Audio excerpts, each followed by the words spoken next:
3 நாள் அரசுமுறை பயணமாக இந்தியா வந்துள்ள தென்கொரிய அதிபர் லீ ஜே-மியுங் மற்றும் அவரது மனைவி கிம் ஹே-கியுங் ஆகியோருக்கு இன்று காலை குடியரசுத் தலைவர் மாளிகையில் சிறப்பான வரவேற்பு அளிக்கப்பட்டது. குடியரசுத் தலைவர் திரௌபதி முர்மு மற்றும் பிரதமர் நரேந்திர மோடி ஆகியோர் அதிபர் லீ ஜே-மியுங்கை நேரில் வரவேற்றனர். அதனைத் தொடர்ந்து முப்படைகளின் அணிவகுப்பு மரியாதையை அவர் ஏற்றுக்கொண்டார்.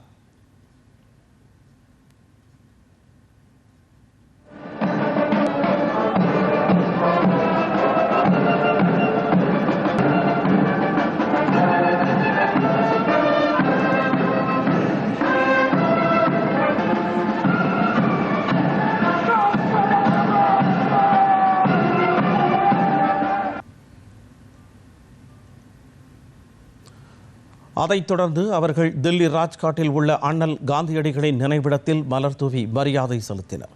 மௌன அஞ்சலி செலுத்திய அவர்கள் அங்குள்ள பார்வையாளர் புத்தகத்தில் அமைதி மற்றும் அகிம்சை குறித்த காந்திய போதனைகளை போற்றி தங்களது கருத்துக்களை பதிவு செய்தனர்.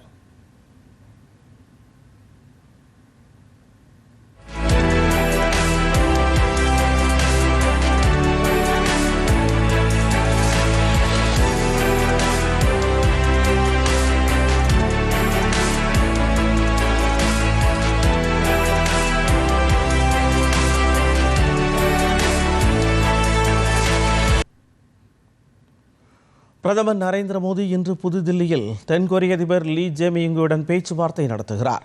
கப்பல் கட்டுமானம், வர்த்தகம், முதலீடுகள், செயற்கை நுண்ணறிவு, குறைக்கடத்திகள், முக்கிய மற்றும் வளர்ந்து வரும் தொழில்நுட்பங்கள், மக்கள் தொடர்பு மற்றும் கலாச்சார பரிமாற்றங்கள் உள்ளிட்ட பல்வேறு துறைகளில் இருதரப்பு ஒத்துழைப்பை வலுப்படுத்துவது குறித்து இரு தலைவர்களும் கலந்துரையாடுவார்கள். பரஸ்பர நலன் சார்ந்த பிராந்திய மற்றும் உலகளாவிய பிரச்சினைகள் குறித்தும் அவர்கள் கருத்துக்களை பரிமாறிக்கொள்வார்கள். வருகை தரும் பிரமுகரை கௌரவிக்கும் வகையில் பிரதமர் மதிய விருந்தளிக்கிறார். தொடர்ந்து தென்கொரிய அதிபர் லீ ஜே-மியுங் குடியரசுத் தலைவர் திரௌபதி முர்முவுடனும் கலந்துரையாடுவார்.